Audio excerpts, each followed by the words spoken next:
Good afternoon, Dr. Paul Macapagal and classmates. I am blessed to be the first reporter, and this is Mrs. Florisa Gonzalez, MAED in Special Education. We will be discussing the historical perspective of psychological testing. But before that, let's have a short icebreaker, a mental age test. So get a piece of paper and pen and enjoy taking the test.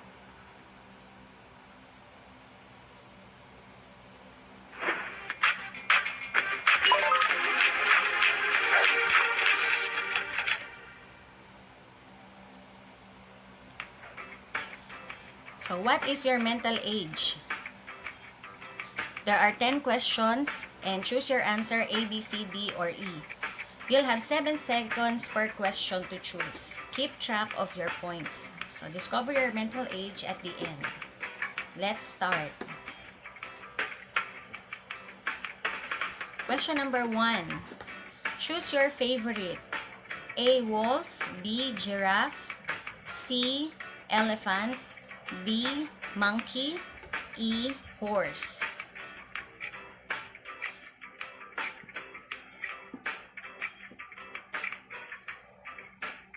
And that's the equivalent points for your answers.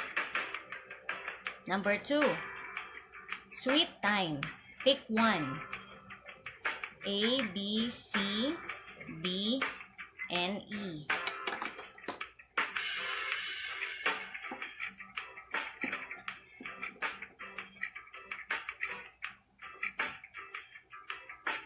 Again, that's the equivalent points for your answers.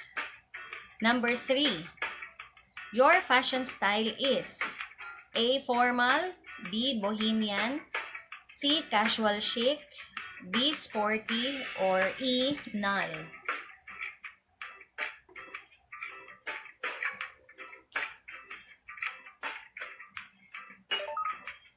Again, your points. Number 4. Choose one at a glance.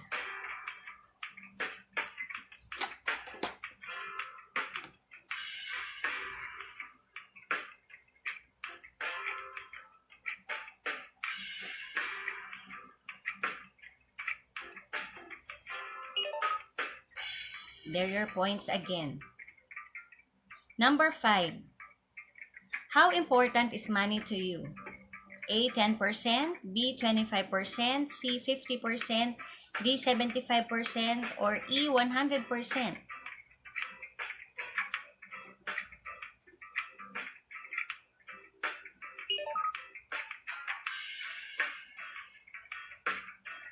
Number 6. What would you do a raining and lonely day at home? A, sleep, B, watch series or movies, C, bake, D, read, or E, gaming or play games.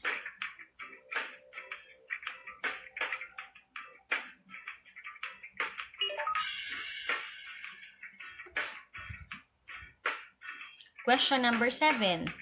Pick a ball.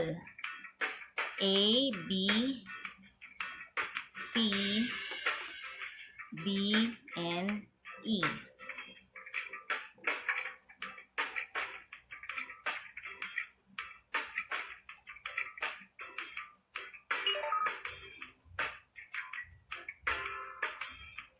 Number 8. Which of the following is your favorite special occasion? Family anniversaries A, B, your birthday or Christmas, C, Halloween, D, first day of your vacation, or E, New Year's Eve.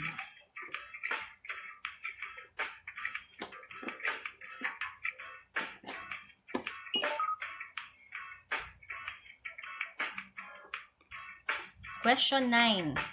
Are you worried about your health? A, not at all.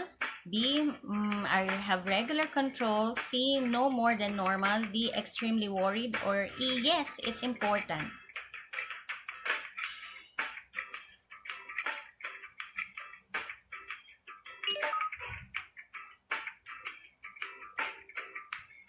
Question number 10. What plan do you prefer during vacations? A, going to the beach. B, going to an amusement park. C, going to a museum. C, city strolling. Or E, motorhome trip.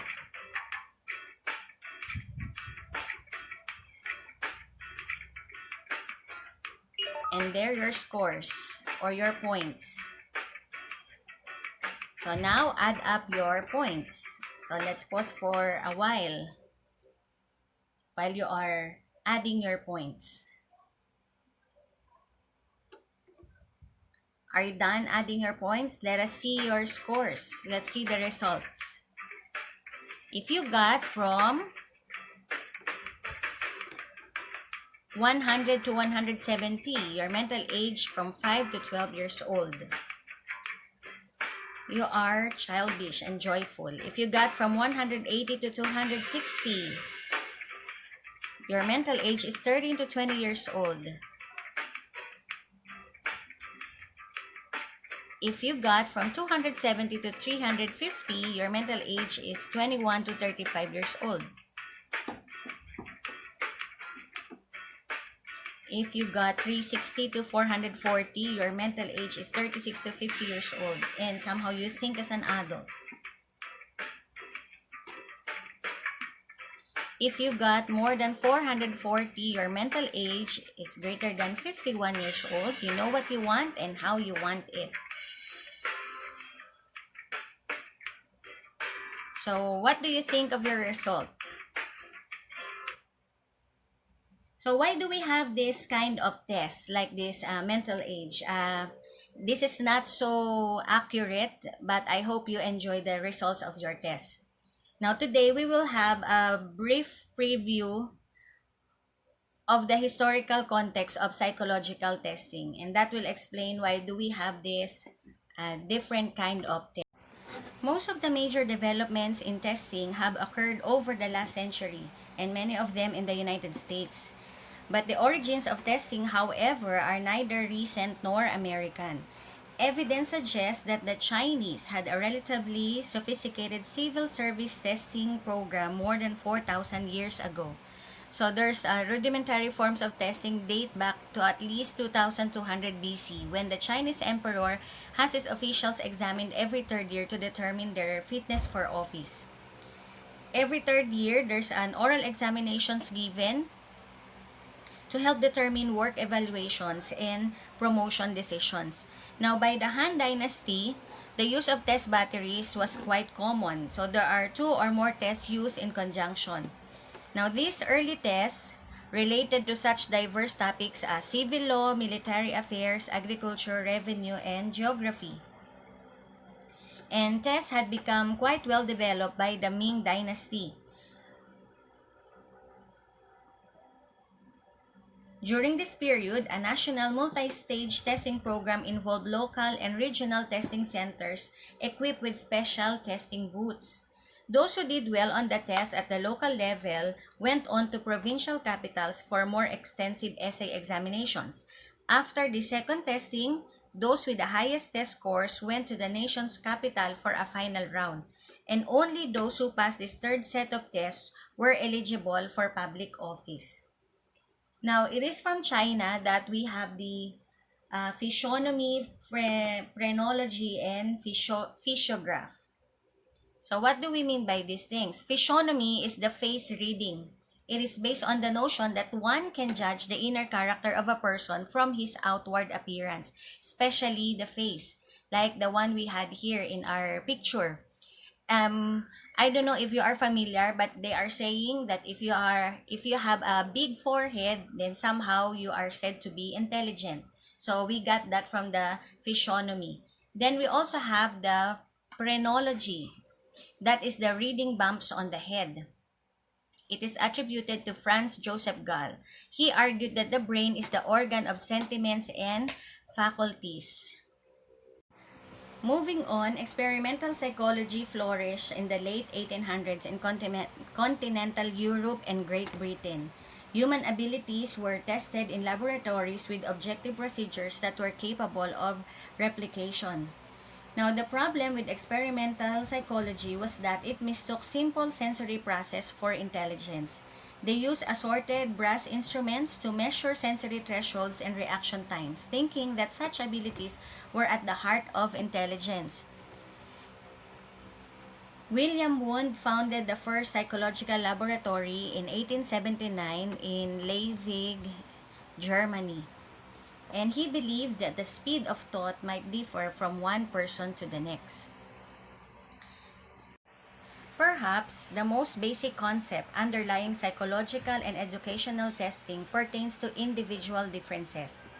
No two snowflakes are identical. No two fingerprints are the same. Similarly, no two people are exactly alike in ability and typical behavior. As we have noted, tests are specifically designed to measure these individual differences in ability and personality among people. So, although human beings realized long ago that individuals differ, developing tools for measuring such differences was no easy matter. To develop a measuring device, we must understand what we want to measure. An important step toward understanding individual differences came with the publication of Charles Darwin's highly influential book, The Origin of Species, in 1859. According to Darwin's theory, higher forms of life evolved partially because of differences among individual forms of life within a species. Given that individual members of a species differ, some possess characteristics that are more adaptive or successful in a given environment than are those of other members. Now, Darwin also believed that those with the best or most adaptive characteristics survive at the expense of those who are less fit, and that the survivors pass their characteristics on the next generation. Through this process, he argued life has evolved to its currently complex and intelligent levels. Now, Sir Francis Galton, a relative of Darwin's, soon began applying Darwin's theory to the study of human beings. Given the concepts of survival of the fittest and individual differences, Galton set out to show that some people possess characteristics that made them more fit than others, and that a theory he articulated in his book Hereditary Genius in 1869. Galton subsequently began a series of experimental studies to document the validity of his position. He concentrated on demonstrating that individual differences exist in human sensory and motor functioning, such as reaction time, visual acuity, and physical strength. In doing so, Galton initiated a search for knowledge concerning human individual differences, which is now one of the most important domains of scientific psychology. And Galton's work was extended by the U.S. psychologist James McKeen Cattell, who coined the term mental test. His doctoral dissertation was based on Galton's work on individual differences in reaction time. Cattell perpetrated and stimulated the forces that ultimately led to the development of modern tests. An important breakthrough in the creation of modern tests came at the turn of the 20th century. The French Minister of Public Instruction appointed a commission to study ways of identifying intellectually subnormal individuals in order to provide them with appropriate educational experiences. The subnormal individuals is like referring to the mentally retarded. And one of the member of that commission was Alfred Binet. So, working in conjunction with the French physician T. Simon, Binet developed the first major general intelligence test. Binet's early effort launched the first systematic attempt to evaluate individual differences in human intelligence.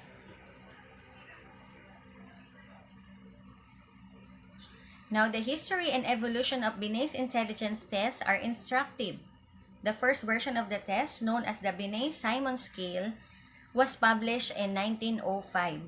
This instrument contained 30 items of increasing difficulty and was designed to identify intellectually subnormal individuals. Like all well-constructed tests, the Binet-Simon scale of 1905 was augmented by a comparison or standardization sample. Binet's standardization sample consisted of 50 children who had been given the test under standard conditions, that is, with precisely the same instructions and format. In obtaining this standardization sample, the authors of the Binet test had norms with which they could compare the results from any new subject. Without such norms, the meaning of scores would have been difficult, if not impossible, to evaluate. However, by knowing Such things as the average number of correct responses found in the standardization sample, one could at least state whether a new subject was below or above it. It is easy to understand the importance of the standardization sample. However, the importance of obtaining a standardization sample that represents the population for which a test will be used has sometimes been ignored or overlooked by test users. For example, if a standardization sample consists of 50 white men from wealthy families, then one cannot easily or fairly evaluate the score of an African American girl from a poverty-stricken family. Nevertheless, comparisons of this kind are sometimes made. Clearly, it is not appropriate to compare an individual with a group that does not have the same characteristics as the individual. Binet was aware of the importance of the standardization sample. Further development of the Binet test involved attempts to increase the size and representativeness of the standardization sample. A representative sample is one that comprises individuals similar to those for whom the test is to be used. When the test is used for the general population, a representative sample must reflect all segments of the population in proportion to their actual numbers. By 1908, the Binet-Simon scale had been substantially improved. It was revised to include nearly twice as many items as the 1905 scale. Even more significantly, the size of the standardization sample was increased to more than 200. The 1908 Binet-Simon scale also determined a child's mental age, thereby introducing a historically significant concept. In simplified terms, we might think of mental age as a measurement of a child's performance on the test relative to other children of that particular age group. The mental age concept was one of the most important contributions of the revised 1908 Binet-Simon scale. In 1911, the Binet-Simon scale received a minor revision, and by this time, the idea of intelligence testing had swept across the world.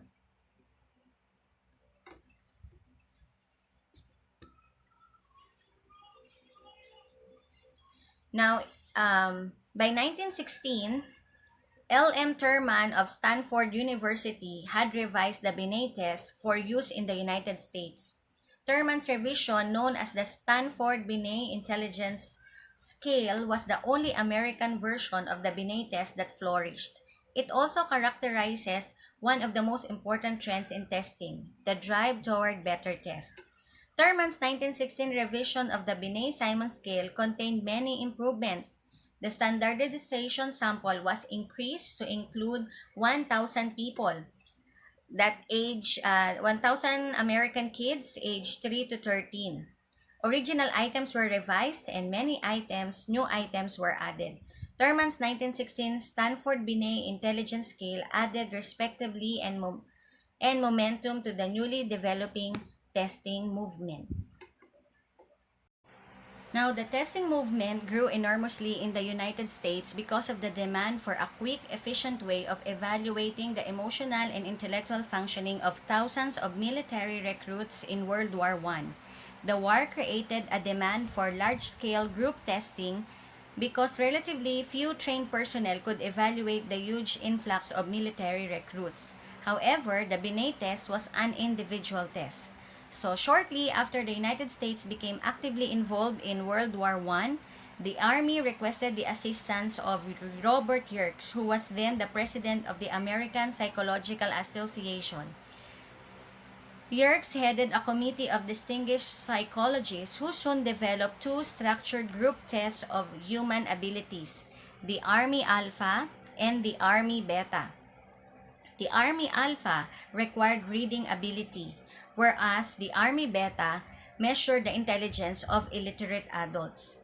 Now, World War I fueled the widespread development of group tests, and about this time, the scope of testing also broadened to include tests of achievement, aptitude, interest, and personality. Because achievement, aptitude, and intelligence tests overlap considerably, the distinctions proved to be more illusory than real.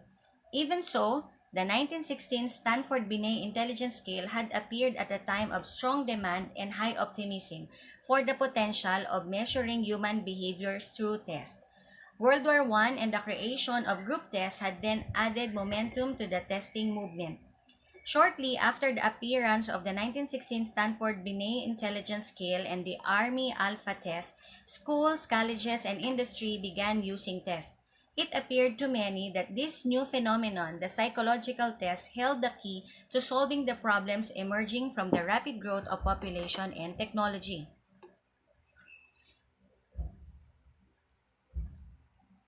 For every movement, there is a counter movement, and the testing movement in the United States in the 1930s was no exemption. Critics soon became vocal enough to dampen enthusiasm and to make even the most optimistic advocates of tests defensive. Researchers who demanded nothing short of the highest standards noted the limitations and weaknesses of existing tests.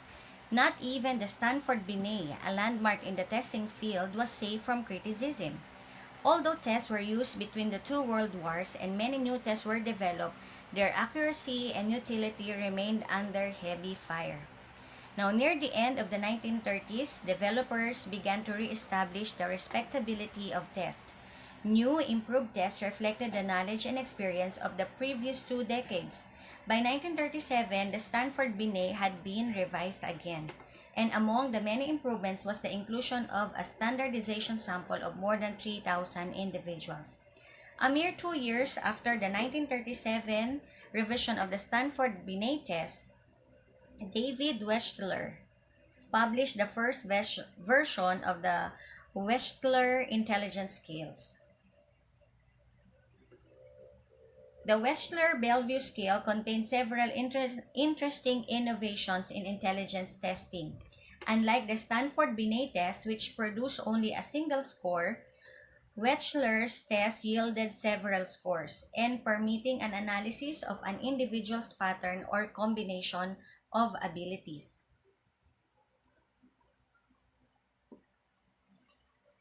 The period of rapid changes in the status of testing. Now, the role and significance of tests used in World War I and were reaffirmed in World War II.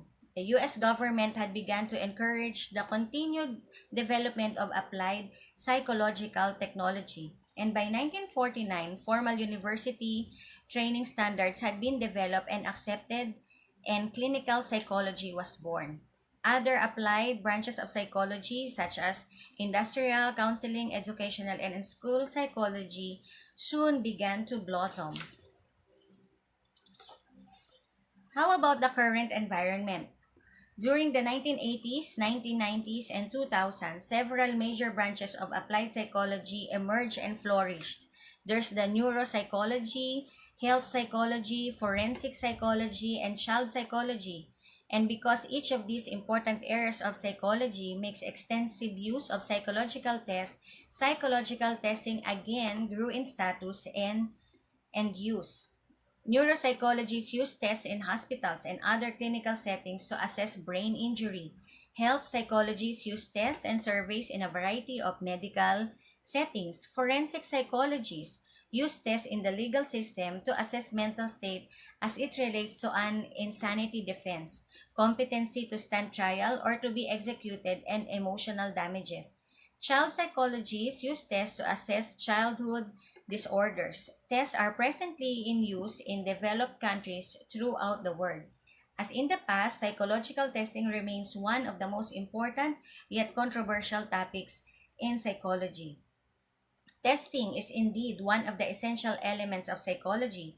Though not all psychologists use tests and some psychologists are opposed to them, all areas of psychology depend on knowledge gained in research studies that rely on measurements. The meaning and dependability of these measurements are essential to psychological research. To study any area of human behavior effectively, one must understand the basic principles of measurements. So, in today's complex society, the relevance of the principles, applications, and issues of psychological testing extends far beyond the field of psychology. Even if you do not plan to become a psychologist, you will likely encounter psychological tests. Attorneys, physicians, social workers, Business managers, educators, and many other professionals must frequently deal with reports based on such tests. And even as a parent, you are likely to encounter tests taken by your children. To interpret such information adequately, you need the information presented in the psychology.